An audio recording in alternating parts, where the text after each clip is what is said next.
እግዚአብሔርን የምታምነው ከሆነ ታየዋለህ። የምታየው ከሆነ ትፈራዋለህ። የምትፈራው ከሆነ ታከብረዋለህ። የምታከብረው ከሆነ ራስህን ትገዛለህ። ራስህን ከገዛ ትዕግስት ይኖርሃል። ትዕግስት ካለ ፍቅር ያንተ ትሆናለች። ፍቅር ካለ ከእግዚአብሔር ጋር ትኖራለህ ይላል መልሶ ማለት ነው። እነዚህ ቅደም ተከተሎች ያዛችኋቸው እንዴ? እሺ ልድገመው። እግዚአብሔርን የምታምነው ከሆነ ምን ትለዋለህ? ታየዋለህ። የምታየው ከሆነ ትፈራዋለህ። የምትፈራው ከሆነ ታከብረዋለህ። የምታከብረው ከሆነ ራስህን ትገዛለህ። ራስህን የምትገዛ ከሆነ ትዕግስትን ገንዘብ ታደርጋለህ። ትዕግስት ካለ ፍቅር ያንተ ትሆናለች። ፍቅር ካለ ከማን ጋር ትኖራለህ? ከእግዚአብሔር ጋር ትኖራለህ ነው። እና እግዚአብሔርን ማየት፣ እግዚአብሔርን መፍራት የትም እና መቼም ነው። እግዚአብሔርን የሚፈራ ሰው ልንገራችሁ፣ ሰማችሁኝ? ተደብቆ አይጎነጉንም። እግዚአብሔርን የሚፈራ ሰው አትበል። እግዚአብሔር ልብና ኩላሊትን ምን ያደርጋል? ይመረምራል። ተደብቃ አትዶልት። እግዚአብሔር ያሰጣዋል እያወጣ። ሰጣይሁ ለኩሉ ክቡት ሀባይሁ ከባቲሁ ለኩሉ ክሱት። የተሰወረውን ይገልጣል፣ የተገለጠውን ይሰውራል። እግዚአብሔር ተደብቃችሁ አትጎንጉኑ አደራችሁን። በሞቴ እውነቴን ነው። ጠቢብ ውእቱ ዘያረስ ምክረ መካርያን ተባ ውእቱ ዘያደቅቅ መዝራዕተ ኃያላን። ኤጲፋኒዎስ በቅዳሴው የኃያላንን ክንድ የሚሰብር ብርቱ ነው፣ የመካሪዎችን ምክር የሚሽር ጥበበኛ ነው።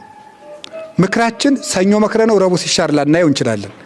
የሚሻርበት ጊዜ ግን ይሽረዋል እግዚአብሔር። ስለዚህ ተደብቆ አለመምከር፣ እግዚአብሔር መፍራት ማለት እሱ ነው። በልብ ሌላ በአፍ ሌላ አለመሆን፣ በአፋችን እያመሰገነው ሰውን በልብ አለመርገም። ይሄንን ማለት ያለ ግብዝነት መዋደድ፣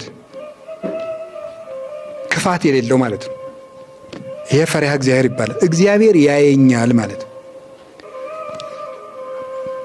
እግዚአብሔርን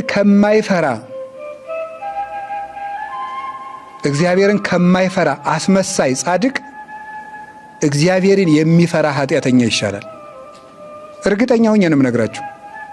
ዳዊት ኃጢአት የወረሰው ሰው ነበር። እውነት ለመናገር ደጋግሞ በዝሙት የሚወድቅ ግን ማንን ይፈራ ነበር? እግዚአብሔርን ይፈራው ነበር። ወዲያው ኃጢአት ሰርቶ ጨንገር እንዳነሱበት ብላቴና አይኑ ብክን ብክን ብሎ ያለቅስ ነበር። እግዚአብሔርን ይፈራው ነበር። አንዳንድ ሰዎች ግን ተጠንቅቀው ነዋሪዎች ናቸው። ልባቸው ግን ከአንበሳ ይልቅ ይመራል። ደንዳና ነው። ከአንደበታቸው የሚወጣው ቃል ድንግጥ ያደርገኛል። እኔ እገሌ ሞተ ሲባል አሽሮታል እንኳን ደፋው ሲል ልቤ ስንጥቅ ይላል። እውነቴን ነው የምነግራችሁ። አይባልም እንደዚህ። ምን አባቱን ጆሮውን ቢለው ኑሮ ይላል። ነውር ነው። እንደዚህ ያለ የአውሬ ልብ ነው። በፍጹም በጠላትህ ሞት ደስ አይበልህ፣ ቀን የሚያመጣውን አታውቅምና። ሰሎሞን ነው እንደዚህ ያለው። በጠላትህ ሞት እንኳን አትደሰት፣ ቀን ጥሎ አንተም ትሞታለህ። ልበ ደንዳና አለመሆን፣ እግዚአብሔርን መፍራት ማለት እንደው ትልቅ ነገር እንኳን አለመናገር ነው። ትልቅ ነገር ልብ አፍን ይገልጣል። ከልብ ሞልቶ የተረፈውን አፍ ይናገራል አይደል ጌታ? ማቴዎስ 15 ላይ እስመ እምተረፈ ልብ ይነብብ አፍ። ከልብ ሞልቶ የተረፈውን ማን ይናገረዋል? አፍ ይናገረዋል። አፋችን የልባችን ማሳያ ነው እና ጨካኝ ልብ አይኖራችሁ። እውነቴን ነው። ከቃሉ ጋር ናችሁ። እንደው ክርስትና ድራማ አይደለም። እንደምታውቁት ድራማ ተውኖ ሲወርዱ ሌላ መሆን ነው። እንደዚህ አይደለም።